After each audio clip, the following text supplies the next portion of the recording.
সকলে সালামের জবাব নেই। আসসালামু আলাইকুম ওয়া রাহমাতুল্লাহি ওয়া বারাকাতুহু। আলহামদুলিল্লাহিল্লাযী বিয়াদিহিল মুলকু বাইনাল কাফি ওয়ান নুন।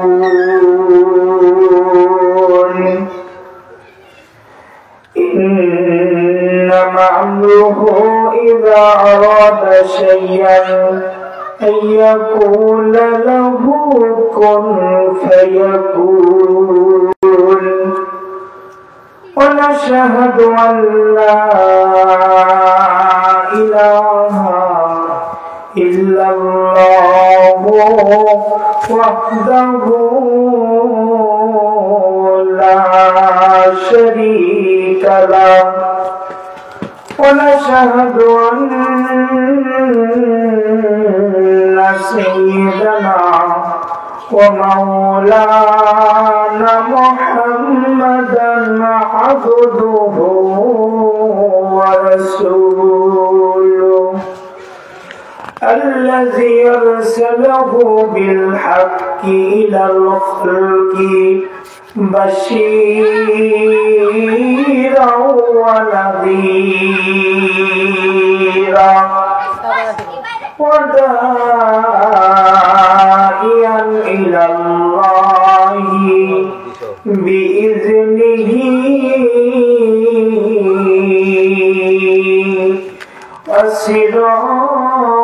وسراجا منيرا. أما بعد فأعوذ بالله من الشيطان الرجيم. সকলে আওয়াজ খুলে পড়ি বিসমিল্লাহির রহমানির রহিম. وقضى ربك ألا تعبدوا إلا إياه وبالوالدين إحسانا. وقال رسول الله صلى الله عليه وسلم لا يؤمن أحدكم حتى أكون أحب إليه من والده وولده والناس أجمعين. أو كما قال النبي صلى الله عليه وسلم آمنت بالله صدق الله المولانا العظيم. মায়ের পেটে জন্মে শিশু, পানির পেটে মা,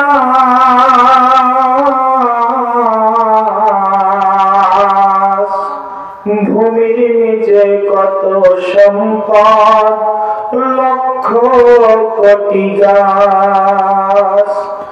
মিল নাই রে চেহারাতে, নাই রে গলার স্বরে,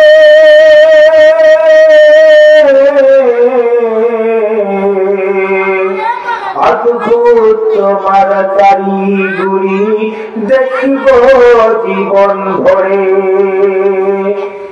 একই বাঁধনের সৃষ্টি তোমার নর নারীর দেহ,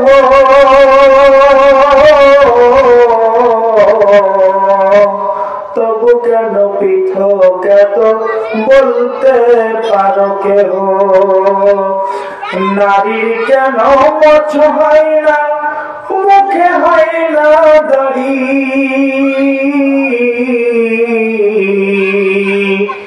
গলার স্বরে মধু মাখা আমার মায়ের বুকে মধুর হারি। সবই কুদরত তোমার ও সংসার করি আমি আল্লাহ তাআলা লা ইলাহা ইল্লাল্লাহ লা ইলাহা বাড়ি বাড়ি করো বন্দে বাড়ি তো তোমার নয়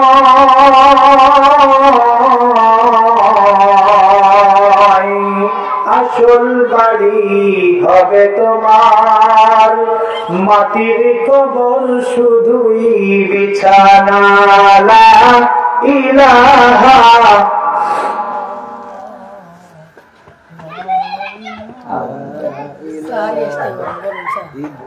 লা ইলাহা ইল্লাল্লাহ লা ইলাহা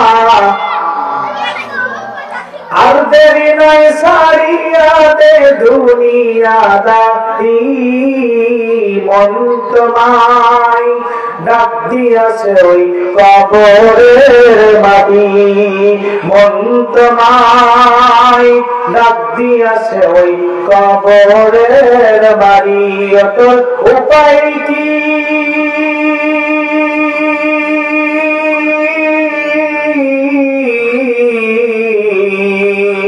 উপর দেখে চাইয়া দেখিবা বাঁশের সাঙ্গারি আমার একটু ভেবে দেখছো তুমি কেমনে দিবা পারি আর দেরি নাই ছাড়িয়া দে দুনিয়াদারি লা ইলাহা লা ইলাহা ইল্লাল্লাহ লা ইলাহা লা ইলাহা ইল্লাল্লাহ মুহাম্মাদুর রাসূলুল্লাহ সাল্লাল্লাহু আলাইহি ওয়াসাল্লাম। সম্মানিত উপস্থিতি, সম্মানিত এলাকাবাসী, পর্দার আড়ালে বসে থাকা সম্মানিত মা এবং বোনেরা, সকলের প্রতি আন্তরিক মোবারকবাদ ও সালাম। আসসালামু আলাইকুম ওয়া রাহমাতুল্লাহ।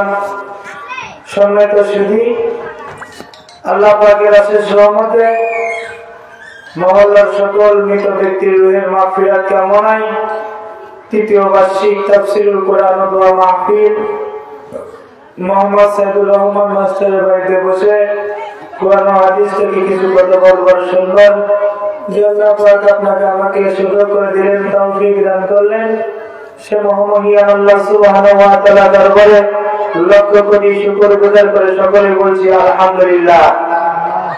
একটা আওয়াজে বলি আলহামদুলিল্লাহ। শত কোটি সালাম নাজিল হোক মানবতার মুক্তি দিশারি সাইয়্যিদুল মুরসালিন রাহমাতাল লিল আলামিন খাতামান নাবিয়্যিন বিশ্বনবী জনাব মুহাম্মদুর রাসূলুল্লাহর প্রতি। সকলে আওয়াজ দিয়ে বলি সাল্লাল্লাহু আলাইহি ওয়াসাল্লাম। সম্মানিত উপস্থিতি, আপনাদের সামনে পবিত্র কালামুল্লাহ শরীফে সূরা বনী ইসরাঈলের 23 নম্বর আয়াতের কিছু অংশ আপনাদের সামনে উপস্থাপন করেছি। রাসূল সাল্লাল্লাহু আলাইহি ওয়াসাল্লামের অসংখ্য হাদিস মোবারক থেকে ছোট্ট একটা হাদিস আপনাদের সামনে উপস্থাপন করেছি। এরই ধারাবাহিকতায় বিজ্ঞাপনে বক্তাদের আমি যে বিষয় দিয়েছি তারই মধ্য থেকে আমি একটি বিষয় বেছে নিয়েছি, পিতা মাতার প্রতি গুরুত্ব। এই বিষয়ে আপনাদের সামনে খাস করে এই বিষয়ের উপর কিছু কথা বলবার চেষ্টা করবো ইনশাআল্লাহ। আল্লাহ পাক যেন আমাকে এই বিষয়ের উপর সঠিক কথা বলার তৌফিক দান করেন, সকলে বলি আমিন। আর আমরা যারা শুনবো, আল্লাহ যেন আমাদের সবাইকে এই কথার উপর আমল করে নিজের জীবনটাকে সৌন্দর্য করিয়ে এবং যাদের পিতামাতা মারা গেছে আল্লাহ যেন তাদের কবর গুলাকে এই কথাগুলো শুনে তাদের জন্য দোয়া করে নাজাত কামনা করার আল্লাহ পাক যেন তৌফিক দান করে, সকলেই বলি আমিন। সম্মানিত উপস্থিতি, আপনাদের সামনে যে আয়াতে কারিমা তেলাওয়াত করেছি এই আয়াতে কারিমার আলোচনা আমরা সকলেই জানি, সকলেই পড়ি, সকলেই শুনেছি।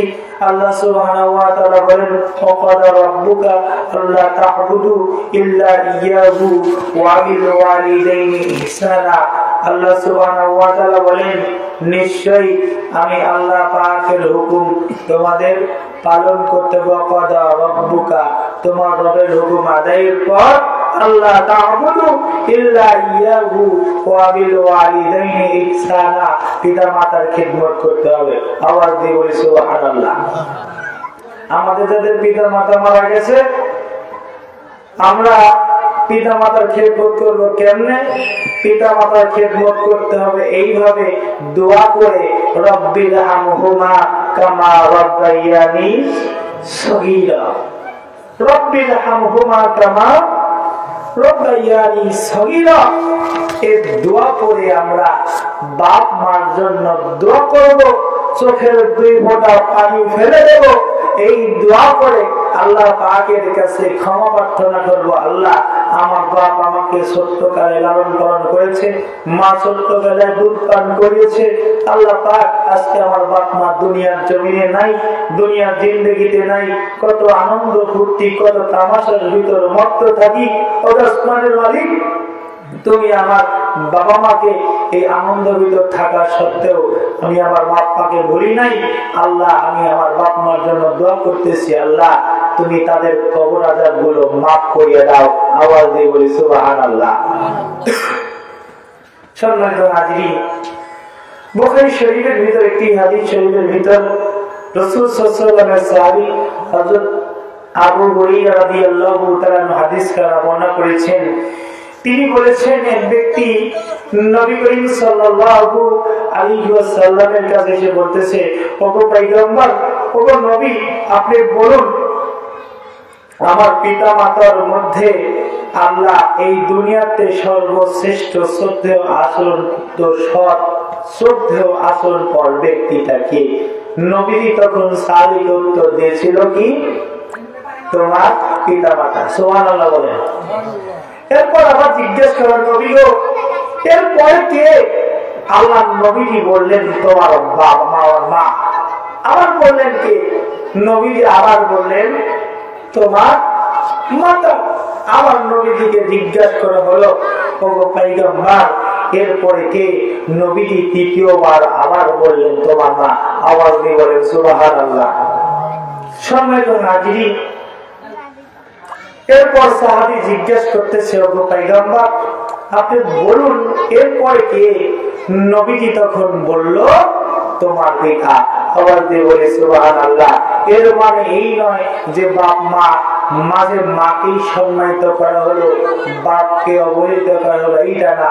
হাদিসের ভিতর হাদিসের ভাষ্য অনুযায়ী বাপ মা দুইজনই আল্লাহ পাকের কাছে সন্তানের জন্য প্রিয়, সন্তানের জন্য কল্যাণ। আওয়াজ দিয়ে বলি সুবহানাল্লাহ। কেননা নবী করিম সাল্লাল্লাহু আলাইহি ওয়াসাল্লাম হাদিস শরীফের ভিতর বলেছেন, হুমা জান্নাতুকা ওয়া নারুকা, বাপ মা তোমার জন্য জান্নাত বা জাহান্নাম।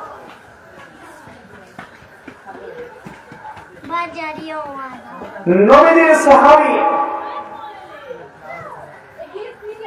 আওয়াম বিন হাওশব রাদিয়াল্লাহু তাআলা আনহু তিনি বলেন, একটি হাদিস শরীফের ভিতর বলেছেন,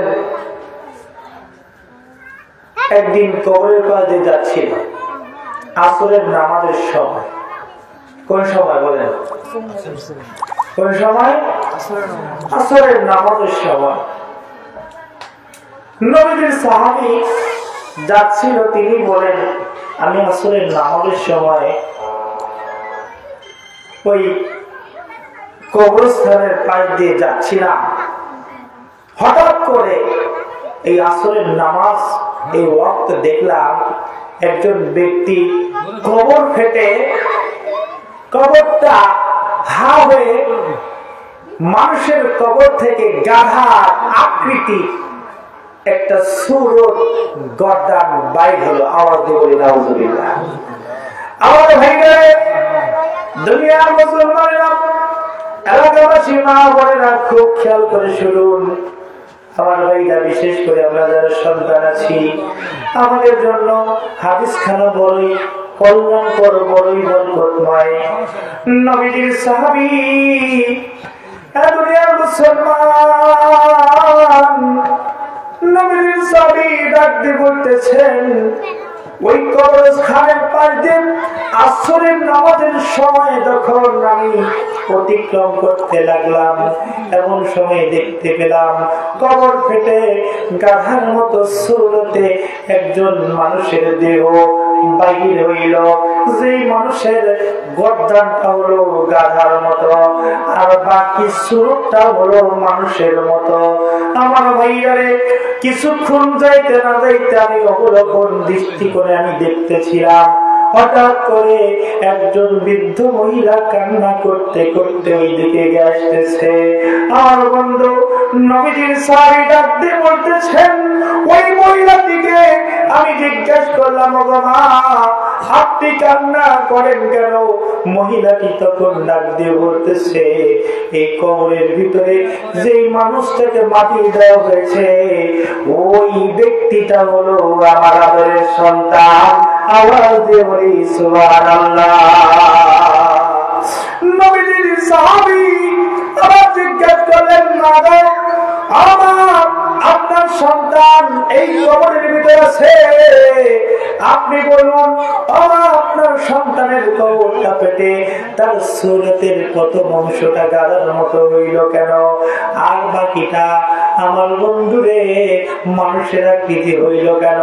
আর একটা তাজ্জব ইতিহাস হাদিস শরীফের ভিতরে এসেছে, আমার ভাইয়ারে, ওই ব্যক্তি কবর থেকে উঠে যখন গাধার মতো সুরতে যখন তার দেহটা মাটির থেকে বাহির হয়ে আসলো, এমন সময় লোকটি তখন ওই গাধার মতো শব্দ করিয়া তিনবার শব্দ করে আমার ওই কবরের ভিতরে চলে গেল।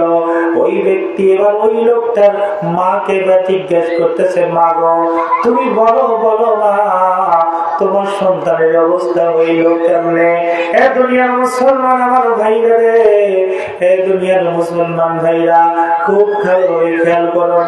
নবীজির সাহাবীর কথা জিজ্ঞেস করার পর মা তখন উত্তর দেয়, আমার সন্তান যখন বয়স্ক যুবক হয়ে গেল, আমার সন্তানকে যখন আমি নামাজের কথা বলতাম, আমার সন্তান মদ্যপান করত, নামাজ আদায় করত না। আমার সন্তান মদ্যপান করত, আমি বারবার আমার মা সন্তানকে যখন আমি বলতাম, বাবা এই মদ পান করিও না, মদ পান হলো খারাপ জিনিস, হারাম কাজ, এই কাজের সাথে সম্পৃক্ত হয়ে না গো বাবা, তখন আমার সন্তান একটা কথাই চিৎকার দিয়ে আমি মাকে বলেছে, মা তুমি সারাক্ষণ শুধু গাধার মতো ভেঙাও কেন, গাধার মতো চিৎকার করো কেন? আমার বন্ধুরে, খুবই মজার একটা বিষয়, আমরা কিন্তু এই কথাগুলো আমাদের বাপ মার সাথে বেশি বলে থাকি। আল্লাহ নবীজি সাহাবী হাদিস বর্ণনা করতেছেন কি, যে ওই ব্যক্তি তখন বারবার বলতো, মা তুমি গাধার মতো ভেগাও কেন? এই বলতে বলতে একদিন হঠাৎ করে বেশি মদ্যপান করার কারণে আমার সন্তান দুনিয়ার দিক থেকে বিদায় নিয়ে চলে গেল। আজকে আমার সন্তানের কবর দেওয়া হয়েছে, আমি দেখতে পাইলাম আমার সন্তান অন্ধকার কবরে চলে গেছে। এই অবস্থার ভিতরে আমি কি করব, কি করতে পারি? তাই আমি এই চিন্তায় গড়বড় হইয়া, এই চিন্তাতে মশগুল হইয়া আমি আমার সন্তানের কবরের দিকে অগ্রসর হয়েছি। এ দুনিয়ার মুসলমান, খুব ভালোভাবে শুনে রাখুন, এর ফজিলত, এর প্রাপ্তিয়াত হলো নবীজির সাহাবী বর্ণনা করেছেন, ওই সন্তানটা মায়ের সাথে এমন করে বারবার যখন বলেছে, মা তুমি গাধার মতো শুধু আমার সাথে চিৎকার করো কেন, যার কারণে আমার আল্লাহ পাক মৃত্যুর পরে ওই ব্যক্তিকে গাধার স্রোতে দুনিয়ার বুকে একবার নিদর্শন দেখাইছে। আওয়াজ দিয়ে বলি নাউযুবিল্লাহ। আমার ভাইরা, অল্প সময় পিতামাতার গুরুত্ব নিয়ে কথা বলবো। বিষয় হলো পিতামাতার গুরুত্ব, ফজিলত। মুসা আলাইহিস সালাম একবার আল্লাহ পাকে কয়ে তুলে গিয়া জিজ্ঞেস করতেছে গো পয়গম্বর, ও আমার আল্লাহ, ও আমার মালিক, বেহেশতের মধ্যে আমার সাথে হবে এমন কোন ব্যক্তি দুনিয়াতে আছে কিনা? আল্লাহকে প্রশ্ন করতেছে, আল্লাহ গো আপনি বলুন তো এই দুনিয়ার বুকে আমার এমন কোন বন্ধু আছে কিনা যে বন্ধু আমার দুনিয়ার বুক থেকে বিদায় নেওয়ার পর আমার জান্নাতের ভিতরে সাথী হবে, আমার বন্ধু হবে? আমার ভাইরা খেয়াল করে শুনে রাখুন, নবীজি মুসা আল্লাহকে জিজ্ঞেস করে যখন এই কথা বললো, আমার আল্লাহ তখন মুসা আলাইহিস সালামের কথার উত্তর দেয়, ওগো পয়গম্বর মুসা, তুমি দাঁড়িয়ে রাখো, আমি আল্লাহ পাক বলিয়া দিলাম যে ওই যে দামেস্কের শহরের ভিতর আলী বিন মুআফিক নামে একজন ব্যক্তি আছে, যেই ব্যক্তি হবে তুমি নবী মুসার সাথে জান্নাতে একসাথে চলার সাথী, খাওয়ার সাথী, ওঠার সাথী, বসার সাথী। আওয়াজ দিয়ে বলুন সুবহানাল্লাহ। আমার ভাইরা, মুসা আলাইহিস সালাম আল্লাহকে প্রশ্ন করলো, আল্লাহ ওই ব্যক্তি কোন শহরে বসবাস করে, কোন শহরের ভিতরে আমার বন্ধুরে আল্লাহর বান্দা বসবাস করে, কি কর্মে লিপ্ত হয়? আমার বন্ধু নবী মুসা আবার আল্লাহকে জিজ্ঞাসা করতেছে, ওগো মালিক, আপনার কাছে বড়ই জানতে মন চাইতেছে ওই দামেস্কের শহরে আলী বিন মুআফিক নামে যে ব্যক্তির সাথে আমার জান্নাতে বসবাস হবে গো মালিক। ওগো আল্লাহ আপনি বলিয়া দিন ওই ব্যক্তিকে আমি পাবো কোথায়? আমার আল্লাহ পাক ওই মুসা আলাইহিস সালামকে ওহীর মারফতে জানিয়ে দিল, ওগো মুসা তুমি জানিয়ে রাখো, বুঝিয়ে নাও, আমি ওই ব্যক্তিকে তুমি পাবে কোথায়? ওই ব্যক্তিকে পাবে দামেস্কের একটি বাজারের ভিতরে, যেই ব্যক্তি দেখবা ওই বাজারের ভিতর গোশত বিক্রয় করে, অর্থাৎ যে ব্যক্তি হলো কসাই ব্যক্তি। আওয়াজ দিয়ে বলি মারহাবা, আর একটু আওয়াজ দিয়ে বলি মারহাবা। নারে তাকবীর, নারে তাকবীর।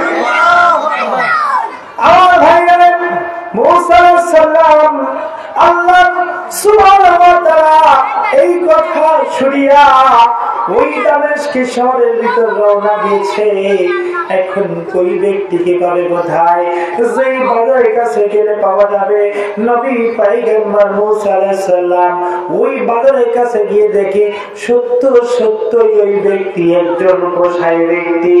এ দুনিয়ার মুসলমান, এ দুনিয়ার ভাইরা, মা এবং বোনেরা খুব খেয়াল করে শুনুন, মুসা আলাইহিস সালাম ওই ব্যক্তির গোশত বিক্রয় করা দেখতেছে। সকাল সকাল চলে গেছে। আল্লাহর পয়গম্বর মুসা আলাইহিস সালাম ওই বাজারে গিয়ে দেখে আলী বিন মুআফিক নামের ব্যক্তিটি পশু জবে করার পর পশুর গোশত বিক্রয় করে। গোশত বিক্রয়ের ফাঁকে একটু নরম নরম গোশত, তার পাশেই যে থলি ছিল, থলির ভিতরে মা ওই সন্তানটা কিছু গোশত সংগ্রহ করে। অল্প খড়ের মধ্যে যখন তার পুরা গোশত বিক্রয় হয়ে যখন ফুরিয়ে গেল, মুসা আলাইহিস সালাম এইটা দেখার পর আল্লাহর পয়গম্বর মুসা তখন বলতেছেন, আমি আলী বিন মুআফিকের পিছন পিছন রওনা দিলাম। এ দুনিয়ার মুসলমান, মুসা আলাইহিস সালাম ওই ব্যক্তি আলী বিন মুআফিকের পিছন পিছন রওনা দিয়েছে। এমন অবস্থায় গিয়ে দেখে ওই ব্যক্তি একটা কুঠির ভিতরে প্রবেশ করলো। প্রবেশ করার পর ওই সন্তানটি মায়ের জন্য ওই যে থলের ভিতরে যে নরম নরম গোশত নিয়েছিল, ওই গোশতটা সে নিজেই নিজ হাতে রান্না করলো। রান্না করার পর বৃদ্ধ মা ভালোভাবে চলাফেরা করতে পারে না। বৃদ্ধ মাকে গোশতটা সিদ্ধ করিয়া সন্তান আলী বিন মুআফিক মমতান হয়ে মায়ের মুখে গোশত উঠায় দেয়। আর মা আলী বিন মুআফিকের আলী বিন মুআফিককে দোয়া করে বলে, বাবা তুমি আমাকে প্রতিনিয়ত এত কষ্ট করিয়া এত সুন্দর করিয়া প্রত্যেকটা দিন গোশত রান্না করে খাওয়া বাবা, আমি দোয়া করি আল্লাহ যেন তোমাকে মুসা পয়গম্বর এর সাথে যেন আল্লাহ পাক তোমাকে জান্নাতে বসবাস করার তৌফিক দান করে দেয়। আওয়াজ দিয়ে বলি সুবহানাল্লাহ। আল্লাহ পয়গম্বর মুসা আলাইহিস সালাম শুনতেছেন। মুসা আলাইহিস সালাম এইটা শোনার পর মা সন্তান কথা বলে, সেই দিন রাতে বলতেছে, বাবা তুমি তো প্রতিনিয়ত, তুমি তো প্রত্যেকটা দিন তুমি তো আমার কাছে দোয়া করো মা, ও মা তুমি তো দোয়া করো আল্লাহ পাক যেন আমাকে মুসা আলাইহিস সালামের সাথে জান্নাতে থাকবার ব্যবস্থা করিয়া দেয়, তার সাথী হওয়ার তৌফিক দান করে। ওগো মা তুমি এবং আমি দুইজনই তো কেবলই নবী মুসাকে দেখি নাই। আওয়াজ দিয়ে বলি মারহাবা। দরজা কি দাঁড়া আছে? মুসা আলাইহিস সালাম। আল্লাহ পয়গম্বর মুসা আলাইহিস সালাম শুনতেছেন। মুসা আলাইহিস সালাম এই কথাগুলো শুনতেছেন। মা সন্তান কথোপকথন করতেছে।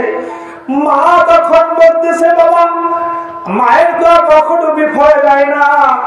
ওগো বাবা আমি তোমার বৃদ্ধ মা, আমি তোমার বৃদ্ধ মা, তোমার জন্য আমি আল্লাহ পাকের কাছে দোয়া করি রে বাবা, আল্লাহ পাক যেন তোমাকে সত্য সত্যই নবী মুসা আলাইহিস সালামের সাথে জান্নাতে থাকবার ব্যবস্থা করিয়া দেয়। আওয়াজ দিয়ে বলি সুবহানাল্লাহ। মুসা আলাইহিস সালাম এই কথা শুনতেছে। মা এই কথা বলে, সন্তান বারবার একটাই উত্তর দেয়, মা মুসা আলাইহিস সালামকে তো জীবনে কখনো চোখে দেখি নাই। ও মা কেমনে আমি তোমার সন্তান একটা মাংস বিক্রেতা, কেমনে নবী মুসা আলাইহিস সালামের সাথে জান্নাতে থাকবো? আমার বন্ধু এই কথা বলতে বলতে সত্য সত্যই নবী মুসা পয়গম্বর ওই ব্যক্তির ঘরে দরজায় ঠুকনা দিয়া যখন প্রবেশ করলো, ওই মুসা আলাইহিস সালামকে দেখিয়া তখন আলী বিন মুআফিক জিজ্ঞাসা করতেছে, আপনি কে? আল্লাহর পয়গম্বর মুসা বলতেছেন, আমি জামানার নবী, আল্লাহর নবী মুসা আলাইহিস সালাম। আওয়াজ দিয়ে বলি সুবহানাল্লাহ। মুসা আলাইহিস সালাম পরিচয় দিয়ে দিল। আর বন্ধুরে এই আলোচনার বিষয় হলো, মূল বিষয়, মূল তথ্য হলো আল্লাহ পাকের নবী মুসা আলাইহিস সালাম আমার বন্ধুরে দেখলেন সত্য সত্যই কি এই দুনিয়ার বুকে ওই ব্যক্তি আমি নবী মুসার কেমনে জান্নাতের ভিতরে সাথী হবে? আল্লাহ পাক দেখিয়ে দিল মুসা গো, ওই ব্যক্তি আমি আল্লাহ পাক খুশি করে বসে খুশি করেছে, রাজি করেছে, সন্তুষ্ট করেছে তার বাবা মাকে খেদমত করার মধ্য দিয়া। আওয়াজ দিয়ে বলি সুবহানাল্লাহ। আমার ভাইয়েরা শুধু তাই নয়, আল্লাহর একজন বান্দা নাম তার হলো সুফিয়ান সাউরি রাহমাতুল্লাহ আলাইহি, হজ করার জন্য যখন প্রতিমধ্যে রওনা দিয়েছে বাবাকে সঙ্গে নিয়ে, এমন অবস্থায় আল্লাহর বান্দা সুফিয়ান সাউরি বাবাকে নিয়ে যখন হজ করতে যায়, হজ করতে যাওয়ার সময় আল্লাহর বান্দা আমার বন্ধুরে রাত্রিবেলায় গির্জন একটি বাড়ির ভিতরে তার বাবাকে নিয়ে যখন তিনি রাত্র যাপন করে, আমার বন্ধুরে মূল আলোচনার ভিতরে এসেছে সুফিয়ান সাউরি বর্ণনা করেছে ওই ব্যক্তি হজের তালবিয়াত পাঠ করার সময় আল্লাহু আকবার লাব্বাইক আল্লাহু আকবার লাব্বাইক এই শব্দ না পড়িয়া ওই ব্যক্তিটি শুধু পাঠ করতেছে আসসালাতু ওয়াসসালামু আলাইকা ইয়া রাসূলুল্লাহ, আসসালাতু ওয়াসসালামু আলাইকা ইয়া নবিয়াল্লাহ, আসসালাতু ওয়াসসালামু আলাইকা ইয়া হাবিবাল্লাহ এই বলিয়া না আল্লাহর বান্দা তালবিয়াত পাঠ করতেছে। আরেকটি মজার ঘটনা হইল আল্লাহর বান্দা তালবিয়াত পাঠ করে, আল্লাহর বান্দা সুফিয়ান সাউরি জিজ্ঞাসা করে তুমি হজের তালবিয়াত পাঠ করো কেন?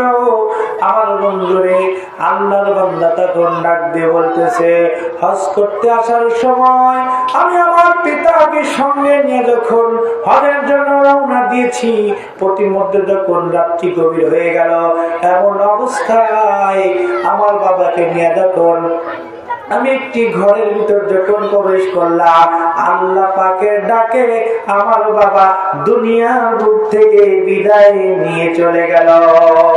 প্রতিমধ্যেই দেখলাম আমার বাবার মুখখানা একটা শুকরের আকৃতিতে পরিণত হয়ে গেছে। হ্যাঁ দুনিয়ার মুসলমান, এই আমলের কথা আপনাদের জানিয়ে দেব। আল্লাহর বান্দা বাইজিদ বুস্তামি রহমাতুল্লাহ আলাইহি একজন আল্লাহর ওলি, আল্লাহর ওলি বাইজিদ বুস্তামি রহমাতুল্লাহ আলাইহি একটা রিওয়ায়াতের ভিতর বর্ণনা করেছে আল্লাহর বান্দা হজ ব্রত পালন করতে গিয়া আমার বন্ধুরে লক্ষ লক্ষ মানুষের ভিতরে তিনি খেয়াল করে দেখলেন হজ ব্রত পালন করতেছে। প্রতিমধ্যে আল্লাহর বান্দা হজ করার কার্য সম্পাদনের মাঝে একটু যখন ফাঁক সময় পাইয়া গেল এমন সময় আল্লাহর বান্দা বাইজিদ বুস্তামি আল্লাহকে রাজি এবং খুশি করার জন্য মুরাকাবা মুশাহাদায় যখন নিজেকে আত্মনিয়োগ করলো, আমার বন্ধুরে আল্লাহ পাকের কাছে আরজি করতেছে মালিক এই বছরে লক্ষ লক্ষ মানুষ হজ ব্রত পালন করতে আসিয়াছে, ওগো আল্লাহ আল্লাহ আপনার দয়াতে আমিও গুনাহগার বাইজিদ বুস্তামি এইখানে হজ ব্রত পালন করার জন্য হাজির হয়েছি। ওগো মালিক আমি মুরাকাবার মাধ্যমে মুশাহাদার মাধ্যমে আপনার কাছে জিজ্ঞাসা করতেছি আল্লাহ এই হজ ব্রত পালন করনেওয়ালা ব্যক্তির ভিতর কার হজ কবুল হয়েছে, কার হজ কবুল হয় নাই?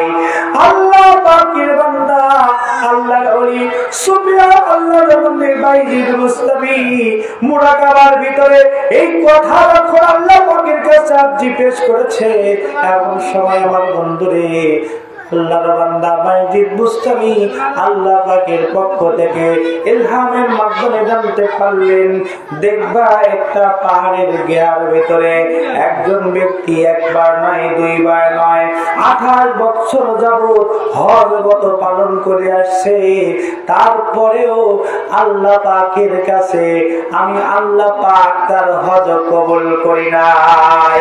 আওয়াজ দিয়ে বলেন নাউযুবিল্লাহ। 28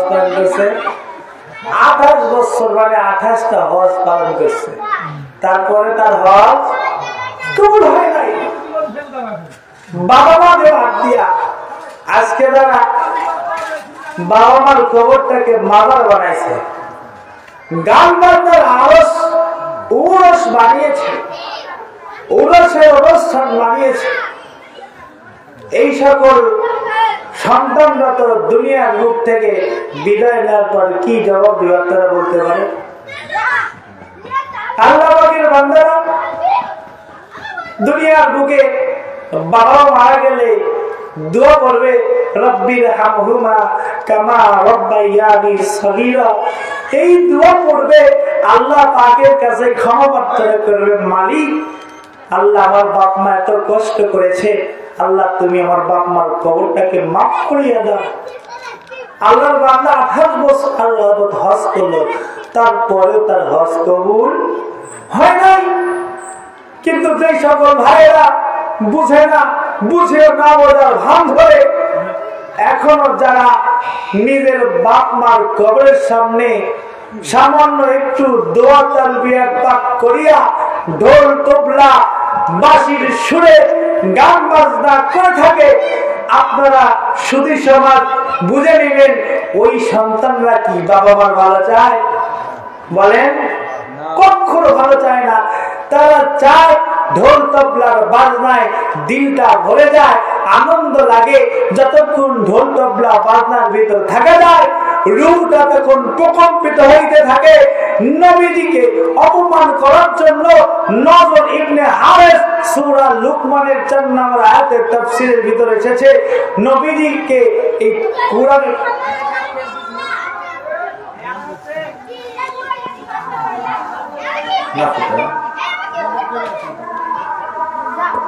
সবটি বক্তাই বিষয়ভিত্তিক আলোচনা করবি। আমি চিনা জানা মানুষ গোলা গেছে ভাইয়ের ভাঙ ডাকি দুটি নিয়ে আসেন। ভালো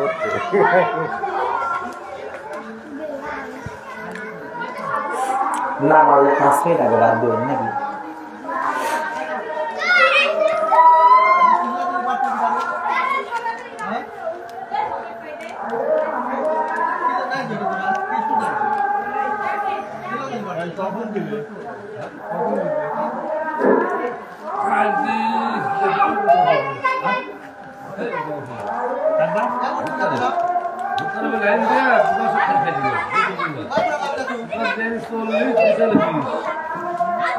একবার